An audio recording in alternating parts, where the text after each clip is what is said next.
halkan waxay ka mid tahay xarumaha kala duwan ee lagu diyaarinayo saadka kala duwan ee ciidamada difaaca Puntland loogu talagalay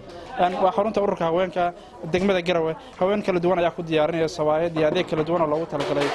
ciidamada difaaca Puntland inay qayb ka noqdaan maamo kamid ah maamooyinka ayaanu bal weydiin doonaa sida loo diyaarinayo adeegan kala duwan soo dhaw maamada magaca ku bilaabay maxaad maanta halkan ku diyaarinaysaan magacayga Amina la yiraahdaa waxa weeyaan waxaan ka mid nahay ururka haweenka degmada Garowe waxa weey waxaan diyaarinaynaa sabaayadii ciidanka loo dubayay habeen iyo maayo biskulkii adduunka baan dubaynaa timirtii baan laf saaraynaa waxaanu rabnaa ciidankayaga inaanu garab taagno oo dhaxantii dabaysha ay inoo joogaan anaguna garabkayaga aanu maxay hayto aanu ku caawino wixii tamartayada ah anagu marka caruuri baan ka soo kalahnay saaka qada uma naan karin ciidankayaga sabaayadii dubaynaa alxamdulillah rabbil caalamiin ilaahay waxaan ka baryaa cadawgayaga cagta hoosteeda Allah galiyo cadawga nagu soo duulay carrada noogu yimi ilaa caamiya indhala ka yeel cadawga nagu soo duulay carrada ciidayada noogu yimi ilaa curiya la laaban ka yeel cadawga nagu soo duulay carradayada noogu yimi ilaa caamiya indhala ka yeel cadawga ilaahay oo dib nooga qabo ilaahu dawladayada kor ka yeel ilaa ciidankayaga cadawga ka qabo reer Puntland daawanaysa waxaan leeyahay waad noo jeedaan xalna ma naseexan saan taagnay saakana waan soo jarmaadna carruuraha guryaha ku soo xirnay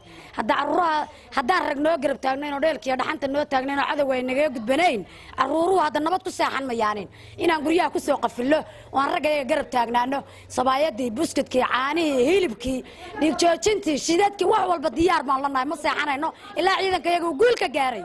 ciidamada Puntland maxaa dhahdeen ciidanka maxaa dhahdeen cadawga maxaa dhahdeen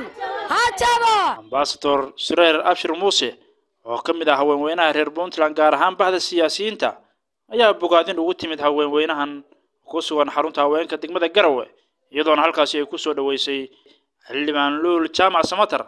oo ka mid ah xildhibaanada golaha deegaanka ee degmada Garowe iyagoona wada jir u bogaadiyay garab istaaga haweenweynaha reer Puntland ee ciidamada difaaca Puntland gabdhaha waa bogaadinaya